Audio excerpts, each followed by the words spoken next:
Ta jama'a barka da sake saduwa da ku a cikin shirin ga takaitattun labaran duniyar da kuma wasanni daga nan BBC. Kusan mutane 40 sun hallaka a jamhuriyar demokradiyyar Congo sakamakon ambaliyar ruwa da zabtarewa ƙasa. Da yawa kuma sun rasa gidajensu. Wani sabon rahoto ya ce haɗarin mutuwa da marasa lahiyar da aka yi wa tiyata a Afirka ke fuskanta ya ninka da sauran ƙasashen duniya. China ta ƙudiri aniyar hitar da miliyoyin jama'ata daga cikin ƙangin talauci. To ko za ta iya fuskantar ƙalubalen? A jamhuriyar demokradiyyar Congo akalla mutane 37 sun hallaka sakamakon zabtarewar ƙasa da kuma ambaliyar ruwa. Hukumomi suka ce adadin na iya ƙaruwa. Masu aikin ceto na ci gaba da aikin bayan ruwan saman da aka shatata a Kinshasa babban birnin ƙasar ran Laraba. Akwai gidaje da yawa da aka gina kan tsaunuka sannan babu isassun magudanar ruwa. Ga dai rahoton Alhaji Shuru Kulbali. Katangu sun faɗi, gidaje sun ruguje, unguwanni sun koma tamkar fadamu. Ruwan saman da aka yi kamar da bakin ƙwarya a birnin Kinshasa a ranar Laraba da dare ya haddasa mummunar ambaliyar ruwa da zabtarewar ƙasa. Wajajen karfe 2 na safe mun ji jama'a na ta kururuwa suna neman a kai musu ɗauki. Da muka fito waje sai muka ga ambaliyar ruwa har gida guda ya ruguje.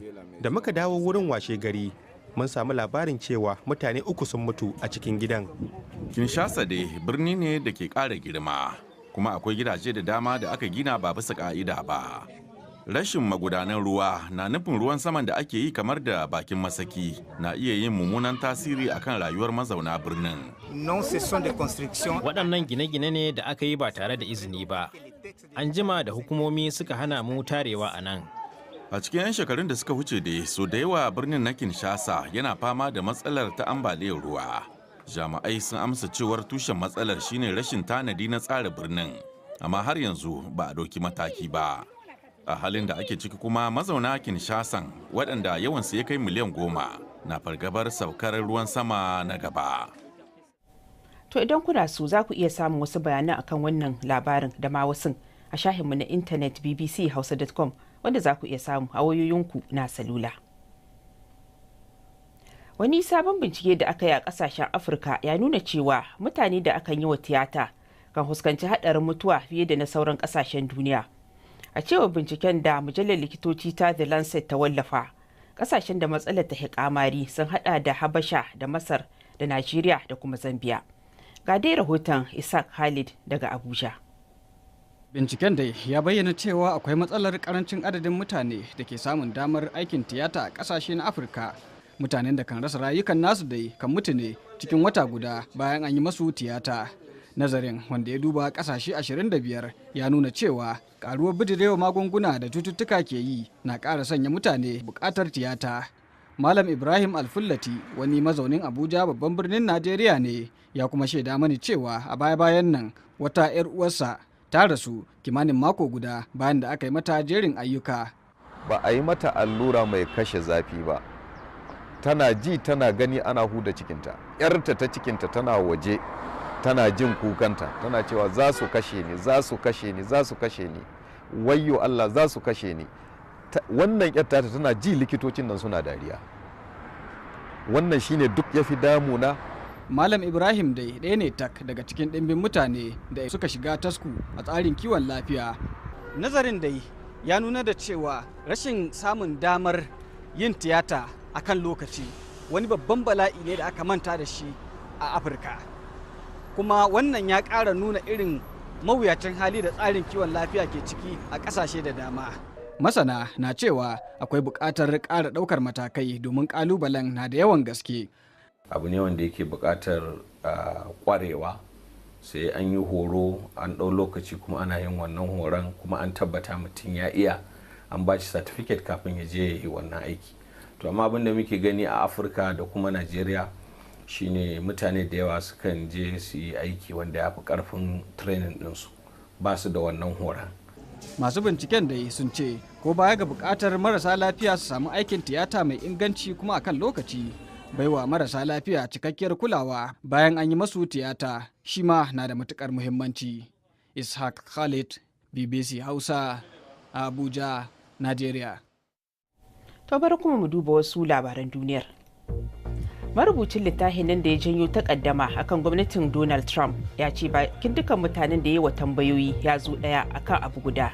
Wato cewa Trump din kamar yaro ne da ke son a bashi lada da zarar ya yi wani abu. To amma in ji Mr. Trump, littafin mai suna Fire and Fury yana cike da ƙarairayi. Kwamitin sulhu Majalisar Ɗinkin Duniya yana taron gaggawa akan zanga-zanga nuna kyamar gwamnatin da aka yi a kwanan nan a Iran. Amurka ce ta kira ganawar. Tun farko a yau kuma Rasha ta zargi Amurkar da yin shishigi a harkokin Iran ɗin. Da alama zanga-zangar ta lafa. To amma a 'yan kwanakin nan ana ta yin manyan tarurrukan gangami na goyon bayan gwamnatin Iran ɗin. Saudiya ta ɗauki matakin sayar da wani bangare na kamfanin man fetur ɗin ƙasar Aramco. Idan an kiyasta darajar kamfanin za ta kai dala tiriliyan 2 bayan ya sayar da kashi 5% kawai na hannayen jarinsa. Har yanzu dai gwamnatin Saudiya ce mai rike da galibin hannayen jari a Aramco. Gwamnatin China ta ce a cikin shekaru 3 kacal za ta hitar da mutane miliyan 43 daga cikin ƙangin talauci. Shugaban China Xi Jinping ya ce ya fahimci bukatar da ke akwai ta rage gibi tsakanin biranen kasar masu wadata da wasu yankunan karkara da ke fama da talauci. To amma za a fuskanci kalubale a wasu yankunan masu fama da matsaloli na daban. Kare rahoton Haruna Shehu Mararrabar Jos. Kallon ƙasa ba nasu bane. Suna taka matakalar ɗaya bayan ɗaya. Wannan ce kadai hanyar zuwa ƙauyensu wanda ke can sama. Tafiyar hawa saman ta sa'o'i 2 mai nisan mita 800 ta fi sauƙi yanzu a kan can baya.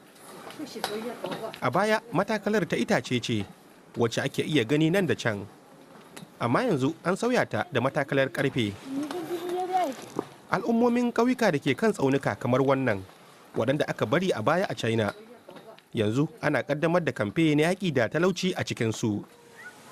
Shugaban China Xi Jinping ya yaba da kyautattuwar hanyar da ake bi a hausama zuwa ƙauyen. Sai dai har yanzu rayuwa da wuya a nan.